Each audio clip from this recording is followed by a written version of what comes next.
Welcome to Barely Sober News and Reviews, Walker Talk. I'm George Pecoraro. With me is Chris Jogas. What's going on, guys? How you doing tonight? This is Walker Talk episode Pillar of Salt, episode 2. Episode Season 2. Season 2, episode 12. Let's get it Gotta help you out here. Let's go. I didn't think this episode was bad. I'm going to start it off. I'm going to give it a 6.5.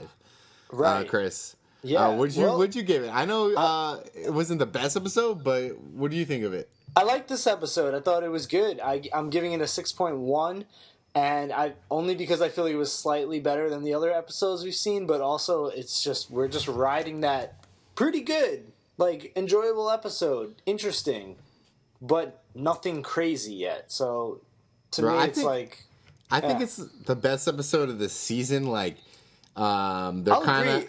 I think I gave them solid 6s all the way through, and this was a 6.1. So. Right. I think this was the best one. Like, I've been pretty bored with a lot of these episodes. I've been enjoying them, but I've been like, whatever. But this one, I kind of was like, oh, like, okay. Like, it's nothing happening in this episode, really, like, to say, but it's really like, oh, no, like, okay, like, this stuff's getting serious now. Like, yeah, it was a lot of things ramping up. It was a lot of connecting the different storylines. It was a very good setup episode. Yes, agreed. I just find myself not really caring about some of these storylines. Like, I mean, they're putting us in a position where now we have Madison with her group of people, we have Nick with his group of people, and we're expected to care about these like groups of people out of nowhere. And it's like, really, we only got introduced to them like a couple episodes ago. I don't even know anyone's name, really, you know? Right. Like, especially in Madison's group. I don't know any of those fuckers' names. The hotel group, yeah, like... The hotel group, yeah. I don't know anyone. Like the mother of the bride, like she... McStabby? Stabby McStabby? Stabby stabbing, what's his name? Fuck, see, we can't even know the main characters' names. Yeah, you ever just open the door and just stab someone by mistake? Yeah, what if it wasn't him? So Stabby McStabby stabs Victor Strand, right? Yeah. And, like, I feel like... And Victor's like, oh, my God. Yeah, Victor just plays it off pretty cool. He's like... And they're just like, we're gonna lock her up. We're gonna lock her up. No one's hurting anybody anymore. Like, they should have fucking, like, kicked the crap out of her. Like, she shouldn't... Like, she's getting away easy for just stabbing someone. Like, yeah, but that's what I'm saying. I want to see something... Like, Victor's in, like, a good mood about it, but, like, he could die, you know?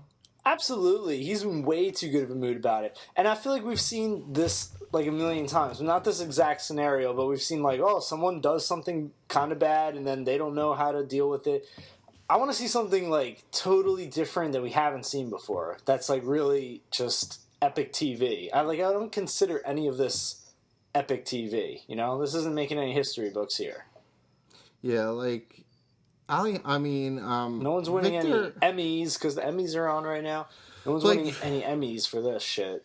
Yeah, like Victor can't let this woman get away with it. Like, I mean, I guess you don't. Victor can't have like Victor beat up the mother, the Stabby, just because it's like woman violence. Yeah.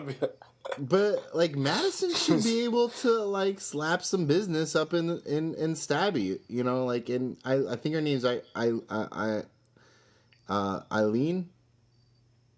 Like, yeah, I don't know. I don't know. You know what I mean? Because like, you know what? I can't even like really focus during some of these scenes. Right. It's just I just don't really care about these people. I don't know what the show's doing to not really get me that invested because I still think the show is good.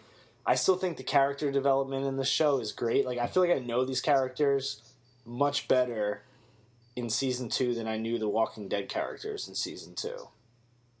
You know, yeah. they have a lot of, like... They had a lot of eye-opening things about Alicia and Madison in this episode.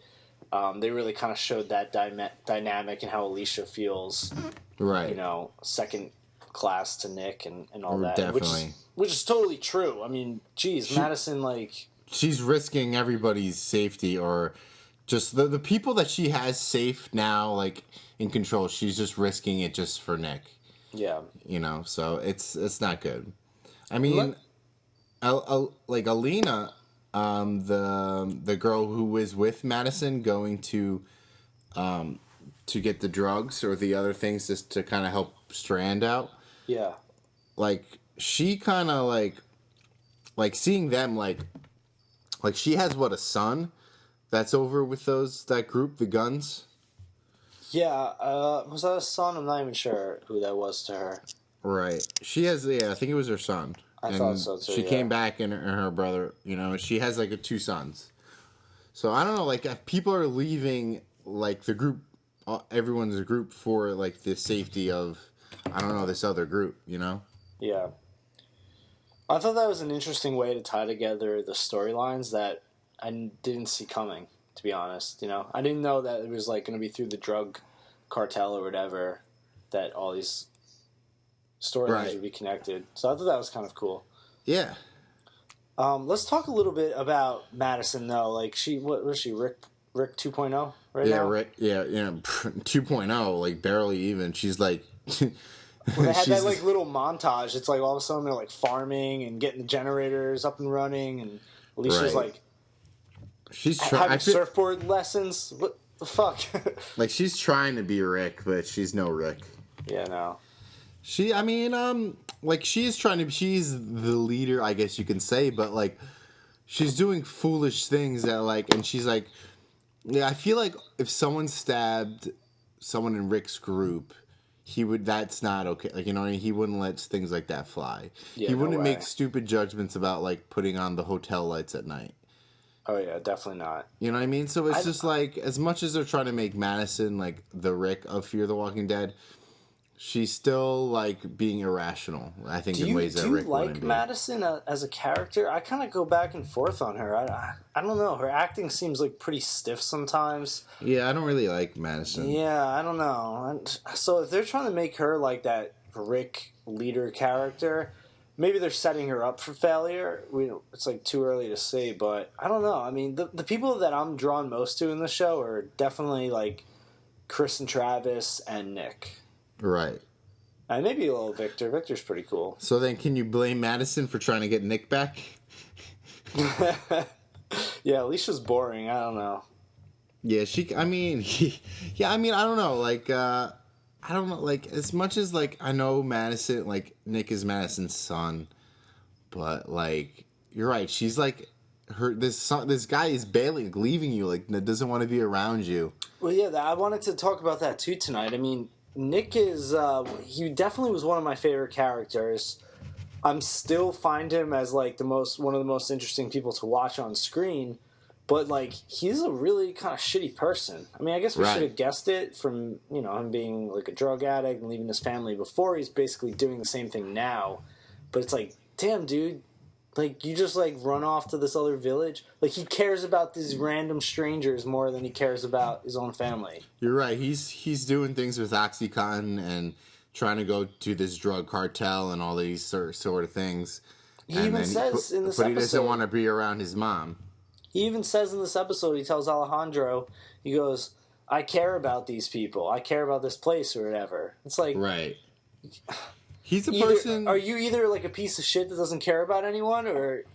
I don't get it. I feel like he's just a person that's just into the here and now. He's on to the next thing. Like, after a while, he's probably going to ditch this group. He's going to probably be like, Luciano, like, let's get out of here. Forget these people. I hope so, because that, to be honest, that's the only way I can see it going. I mean, he jumped ship and now he's banging the Luciano.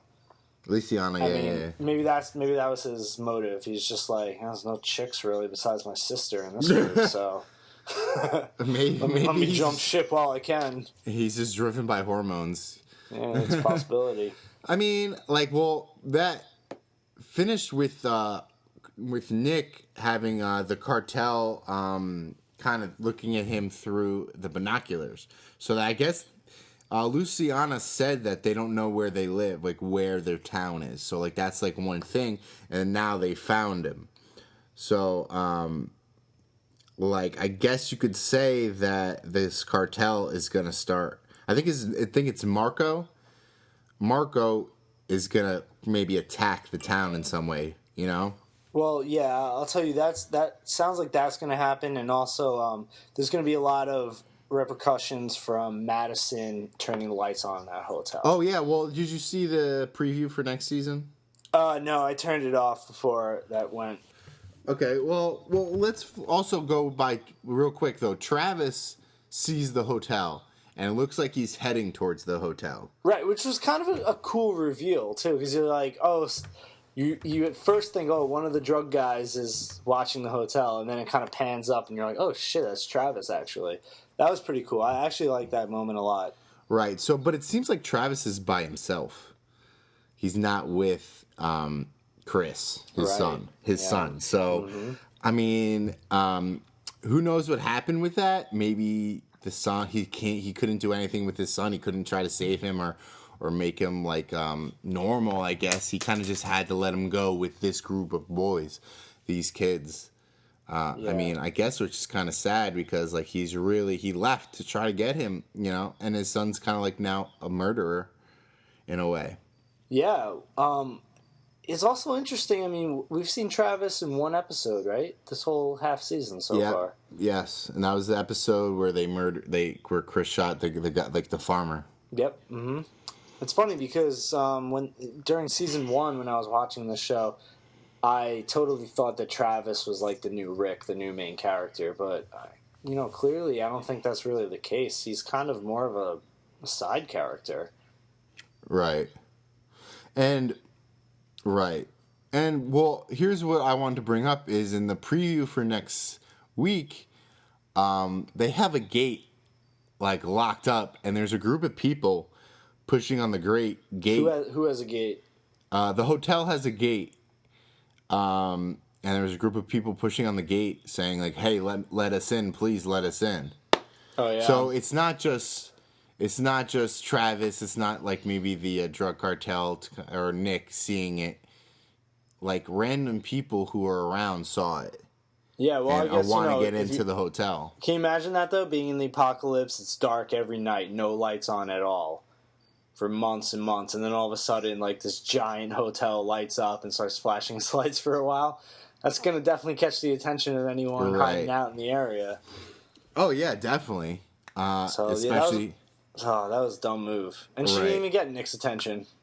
I mean, we don't know that. Maybe not, but she kind of knows Nick's around. Like as much as she doesn't confirm it, and everyone's telling her that it's not him.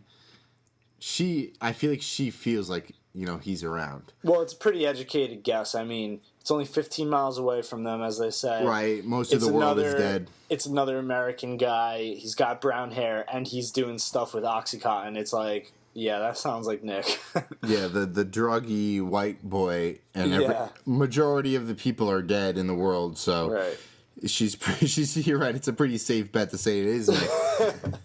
But she also doesn't know where Nick is. Like you know what I mean? If he's on one side of the mountain, a mountain or a hill or whatever, he's like sleeping. Yeah, there's no excuse for her turning the hotel lights on. Right. So I mean, these characters have been separated for a while, and this episode brings it back together. That's why I think it wasn't too bad. I don't know. It kind of brought about it's really setting up interesting things to happen. I liked it, but I'm telling you, man, I'm waiting for those interesting things to still happen. Right. Yeah. I mean, we have been disappointed before. I mean, I feel like though they do, there's how are they going to get out of this? They have to make some harsh decisions coming up. If random people are coming up to the hotel, you know what I mean? Are they just going to let Travis in the hotel? You know what I mean? Yeah, but people are going to get vicious trying to get a safe place to be. But it's got to be a little more than just killing off a character. Right. They don't even need to kill off a character. I just need something that really really makes a difference, that makes me think about the show beyond just watching it. That makes me go the next day, wow, that was some pretty crazy shit last night, Right. I mean, it's not the most difficult thing in the world. I mean, tons of other shows do that to me, Breaking Bad did that all the time. Game of Thrones does it all the time. Even the regular Walking Dead does it from time to time. there's plenty of shows that do that, and All right. They should just take a machine gun and go up to the people trying to get in the hotel room and just shoot them all. And I would be like, oh, snap. They're just killing people. it needs to be something like super epic action-wise or super epic, like, dramatic-wise, where you really feel like the tragedy that's happening. Right. They're just going to sit. There's 2 episodes left of this second half season of this second season. So, that's not too many. That's not a lot. Like, when you think about it... It's not. When you really think about it, it's 2 setup episodes, like, more intense. And then, who knows, in spirit of The Walking Dead, they're going to leave you with a cliffhanger. And you're going to wait till season 3 to be like, oh, my God, like... Listen, I actually have some faith that whether it's the last episode or the last 2 episodes, I think some epic things will happen. But at this point, to have a whole season where it's really only your finale that's like super great, to me that's going to bring down this entire season, just because I feel like you need like kind of every couple of episodes for something really awesome to happen for a show to be enticing. I mean, it's just the way it is in this day and age. We have so many awesome shows out there and really high quality stuff, and why would we waste our time watching something that just kind of drags you along? Especially with the age of streaming, like Netflix. Like, there's some great shows on Netflix, you know what I mean? So you're right, there is a lot of shows out there. What's drawing them to Fear the Walking Dead, as much as we enjoy it. So like, I mean, I think they should end the season with a big bang and then put it on right before the beginning of The Walking Dead, and then maybe people will see it like before they put on the show and like, get really intrigued. But I mean, if I was working at AMC, I would do that. But like, I mean, I don't know. It's hope they have a very attention drawn last 2 episodes of the season, like, or whatever. People don't need to die, but it needs to be like, oh my God, like that was great. That was, fantastic episode. I think they will, because judging by season 1, their finale was really great. There was a lot of intensity in that, and a lot of drama, and a character died. So they really did bring it in the last episode, and I think they're going to do it again this season, and they're probably going to do it even better. But let's hope. I mean, at the end of the day, they still had an entire season of just pretty good episodes, but nothing great. So right. So last thing, real quick, will Victor Strand live? Yes. Yeah. Yes, definitely. I texted you right when he got stabbed. I'm like, he's not gonna die. The only way he does die is if something dramatic happens where they're kind of making you think he's gonna live, like no problem, but then they get back, and then like something happens. And maybe he sacrifices himself. Yeah, like, they could do some sort of like trick to us, but at this point, you just let him live. There's a lot of good things you could do with Victor Strand. There's no point in killing him off. You know what I mean? Like, I'd rather kill off Madison. Right. Like, yeah. I feel like he can be a very good asset and a very good, like, just character build and development for future of Fear the Walking Dead. So it would be a shame to kill him. But, I mean, I think we're not being far-fetched by saying he's going to live. Yeah, I think he's safe. Yeah, I think he's safe, too. So that's Barely Sober News and Reviews, Fear the Walking Dead for Walker Talk. This has been Season 2, Episode 12. I'm George Pecoraro, and with me is Chris Jogas. Check us out on Twitter and Instagram at Barely Sober News. You can like and subscribe to our YouTube page. And check us up next week for Walker Talk.